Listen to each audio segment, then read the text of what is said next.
Hey guys, आपने 2008 के global financial crisis के बारे में तो जरूर सुना होगा। जब स्टॉक मार्केट में 2008 में ग्लोबली बहुत बड़ा क्रैश हुआ था। इंडियन स्टॉक मार्केट में बैंक निफ्टी 22,000 पॉइंट से गिरकर 9,000 पॉइंट पर आ गया था और वहीं निफ्टी 50 6,357 पॉइंट से गिरकर 2,524 पर आ गया था। सेंसेक्स की अगर हम बात करें तो 2008 के क्राइसिस में सेंसेक्स 50% तक गिर गया था और 1408 पॉइंट्स डाउन चला गया था। तो एक बहुत बड़ा फाइनेंशियल क्राइसिस था जिसमें बड़े बड़े इन्वेस्टर्स को भी बहुत बड़ा लॉस झेलना पड़ा था और मार्केट में अनस्टेबिलिटी आ गई थी। इंडियन स्टॉक मार्केट हिस्ट्री में ऐसा पहली बार हुआ था जब इतना बड़ा मार्केट क्रैश हुआ हो। देखिए, मैंने 2008 के फाइनेंशियल क्राइसिस का एग्जांपल इसलिए भी लिया था कि आपको समझ में आए कि 2008 में इतना बड़ा क्रैश क्यों हुआ था। अब अगर इंडियन स्टॉक मार्केट 2024 में अपने ऑल टाइम हाई वैल्यूएशन पर है तो क्या फिर से एक बड़ा क्रैश हो सकता है? अब ये मैं नहीं कह रहा बल्कि कई बड़े इन्वेस्टर्स कह रहे हैं, बड़े फाइनेंस एक्सपर्ट्स की रिपोर्ट कह रही है। फेस 360 के को founder and chief of global strategist Amit Goyal ने अपनी एक रिपोर्ट में बताया कि इंडियन स्टॉक मार्केट का अभी बुल रन चल रहा है और ये ओवर वैल्यूड है, जिसके चलते 2025 में एकदम से मार्केट बेयरिश के चलते अप्रैल 2025 तक स्टॉक मार्केट में 20% तक क्रैश हो सकता है। फॉर्मर सीईओ अरविंद सुब्रमण्यम ने अपनी रिपोर्ट में कहा कि इंडियन कंपनीज अभी टेक्नोलॉजी के उस दौर में नहीं आई है जहां न्यू मशीन्स, न्यू टेक्नोलॉजीज जैसे फील्ड में इन्वेस्ट करें और इसलिए मार्केट में अनस्टेबिलिटी आ सकती है।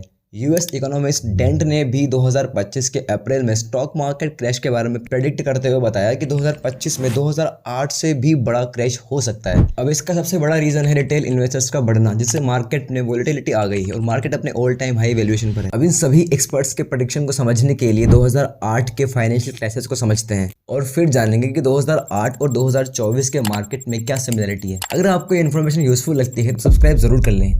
अब सबसे पहले हम ये समझते हैं कि 2008 में स्टॉक मार्केट क्रैश क्यों हुआ, जिसकी वजह से लोगों को इतना बड़ा नुकसान झेलना पड़ा, और फिर जानेंगे कि 2025 में 2008 से बड़ा क्रैश क्यों हो सकता है। अब देखिए, 2008 के मार्केट क्रैश से पहले 2007 के लास्ट के कुछ महीनों में इंडियन स्टॉक मार्केट में एफआईआईएस की बड़ी इन्वेस्टमेंट हुई थी। एफआईआईएस फॉरेन इंस्टीट्यूशनल इन्वेस्टर्स होते हैं जो सीधा इंडियन स्टॉक मार्केट में इन्वेस्टमेंट करते हैं।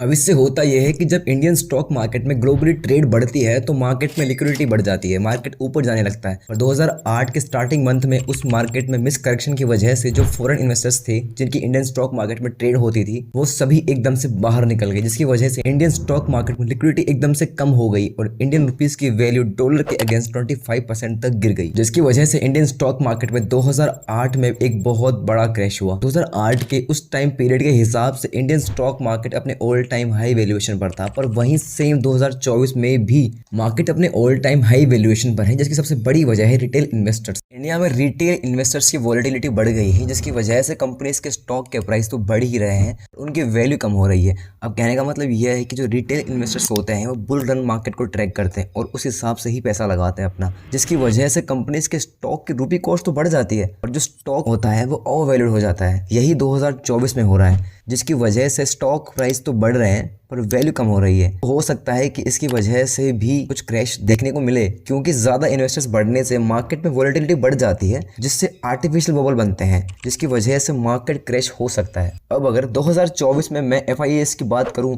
तो एफआईआईएस ने इंडियन स्टॉक मार्केट में इन्वेस्ट किया है और ग्लोबल मार्केट वोलेटिलिटी ने इंडियन स्टॉक मार्केट पर काफी अच्छा प्रभाव दिखाया है। एफआईआईएस ने इंडियन स्टॉक मार्केट में इन्वेस्ट किया है और इंडिया के रिटेल इन्वेस्टर्स भी काफी तेजी से बढ़ रहे हैं, जिसकी वजह से मार्केट में लिक्विडिटी बढ़ गई है और इंडियन रुपीस की वैल्यू भी अभी डॉलर के अगेंस्ट स्टेबल है। तो अभी चांसेस कम है कि मार्केट क्रैश हो। तो ये दो फैक्टर्स हैं। अगर मार्केट क्रैश होता है तो रिटेल इन्वेस्टर्स बढ़े हैं, इसकी वजह से भी हो सकता है, और शायद लिक्विडिटी बढ़ी है तो हो सकता है कि मार्केट ऊपर भी जाए। अब इसे यहाँ थोड़ा और ध्यान से समझते हैं। 2025 के मार्केट क्रैश को एक डिटेल से समझने के लिए कंपनीज के पी रेशियोज को समझते हैं, जिससे आपको पता चलेगा कि सच में मार्केट ओवरवैल्यूड है या नहीं। पीई रेशियो आप सब जानते होंगे, प्राइस टू अर्निंग रेशियो होता है, जिसमें हम एक रेशियो देखते हैं जिसमें हम किसी भी कंपनी के स्टॉक का प्राइस और उस स्टॉक के पर प्राइस की अर्निंग, इन दोनों के बीच के रेशियो को देखते हैं। वैसे तो किसी भी कंपनी का पीई रेशियो स्टेबल नहीं होता है, जिससे कि हमें बता सके कि ये पीई रेशियो बेस्ट है किसी भी स्टॉक को बाय और सेल करने के लिए, पर ये डिपेंड करता है कंपनी कितनी बड़ी है, उसके फंडामेंटल्स क्या हैं, उसकी फ्यूचर टेक्नोलॉजीज और पास्ट ग्रोथ कैसी है, इन्वेस्टर्स कंपनी में कितना इंटरेस्ट रखते हैं, ये सभी फैक्टर्स को देख के किसी भी कंपनी का पीई रेशियो निकालते हैं, जिससे हमें पता चलता है कि कौन सा पीई रेशियो बेस्ट है स्टॉक बाय करने के लिए। ज्यादातर आपने देखा होगा कि कम पीई रेशियो वाली कंपनी ज्यादा अट्रैक्टिव होती है, पर जरूरी नहीं कि ये बेहतर ऑप्शन हो आपके इन्वेस्टमेंट के लिए, आपके स्टॉक्स बाय और सेल करने के लिए। अब हम यहाँ 2024 के पीई रेशियो को देखेंगे और पता करेंगे कि सच में अगर पीई रेशियो ज़्यादा या कम होता है तो मार्केट क्रैश पर क्या फ़र्क पड़ेगा। अब इसे और आसान तरीके से समझने के लिए हम इसे पीई चार्ट से समझेंगे और देखेंगे कि किस ईयर के अंदर कितना पीई रेशो था। अब हम यहाँ 2024 के पीई रेशो को देखते हैं तो आपको पता लगेगा कि सच में अगर पीई रेशो ज़्यादा या कम होता है तो मार्केट क्रैश पर क्या फ़र्क पड़ता है। अब यहाँ ये निफ्टी 50 के पीई रेशो का चार्ट है जिसमें पिछले कई सालों के पीई रेशोज हैं। अब यहाँ ये करंट पी रेशो 23.11 है। अब ये ज़्यादा है या कम, इसको देखने के लिए हाई पी रेशो देखते हैं जो है 2020 का पी रेशो 32.55 जो काफ़ी ज़्यादा है। अब जो आप 2020 का पी रेशो देख रहे हैं जो 32.55 है जो काफ़ी ज़्यादा है, ये वो टाइम पीरियड था जब पेंडेमिक था। उस टाइम स्टॉक मार्केट में लिक्विडिटी कम हो गई थी। फिर उसके बाद धीरे धीरे मार्केट में सुधार हुआ और 2021 में ये पी रेशो 26.98 तक पहुँच गया।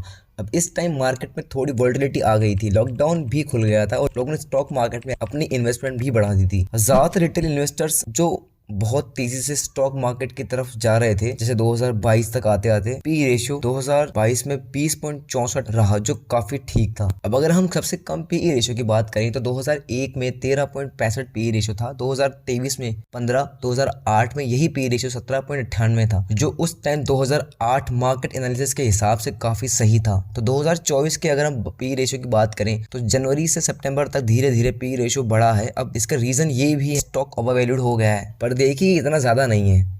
देखिए पी रेशियो ज़्यादा है, अब लिक्विडिटी बढ़ी है तो पी रेशियो भी बढ़ा है, पर इंडिया में ग्लोबल इन्वेस्टमेंट अभी स्टेबल है और एफआईआईज़ ने भी अपना पैसा इंडियन स्टॉक मार्केट में लगाया है। तो फिलहाल अभी मार्केट स्टेबल है। कुछ कहना मुश्किल है क्योंकि अगर ज़्यादा इन्वेस्टर्स बढ़े हैं तो 100 रुपये प्राइस वाला स्टॉक का प्राइस आपको 1000 तक पहुंच गया है। उस स्टॉक की वैल्यू कम हो गई है। अब वैल्यू से मेरा मतलब है कि XYZ कंपनी का कोई प्रोडक्ट है, कोई प्रोडक्ट बनाती है, नेटवर्थ 1000 करोड़ है, वो कंपनी अपना आईपीओ लेकर आती है 2000 करोड़ का। अब अगर उसके फंडामेंटल सही हुए तो आईपीओ आते ही लोग उसमें ज़्यादा से ज़्यादा इन्वेस्टमेंट करेंगे और उस कंपनी का स्टॉक प्राइस ऊपर जाएगा। अब देखिए ये जो XYZ नाम की कंपनी है जिसने अपने शेयर होल्डर्स से पैसे लिए हैं, उसे अपने फंडामेंटल्स के अकॉर्डिंग उसे प्रोडक्टिविटी में थोड़ा टाइम लगेगा। आईपीओ आते ही प्राइस पहले ही अप हो गया। अगर उस कंपनी का प्रोडक्ट काम नहीं करा या नहीं चला, कंपनी को कोई लॉस नहीं होगा, पर जो इन्वेस्टर्स थे उनको लॉस हो जाएगा। अब इसका एक रीज़न ये भी है क्योंकि कंपनी में एकदम से ज़्यादा इन्वेस्टर्स ने इन्वेस्ट किया है। अब इससे हुआ ये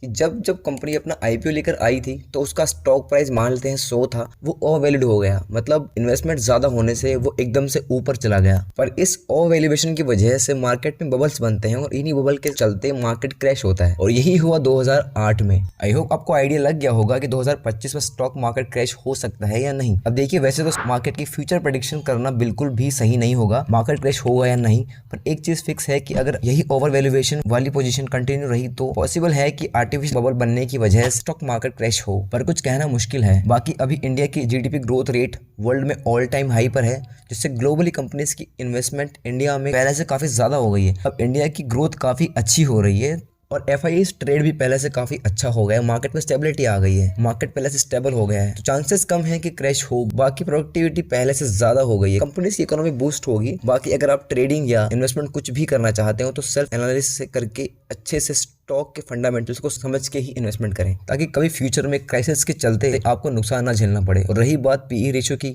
तो वो कभी स्टेबल नहीं रहता, पर आपको पीई रेशियो से थोड़ा बहुत आइडिया जरूर लग जाता है करंट स्टॉक प्राइस क्या है, करंट स्टॉक कंडीशंस क्या है।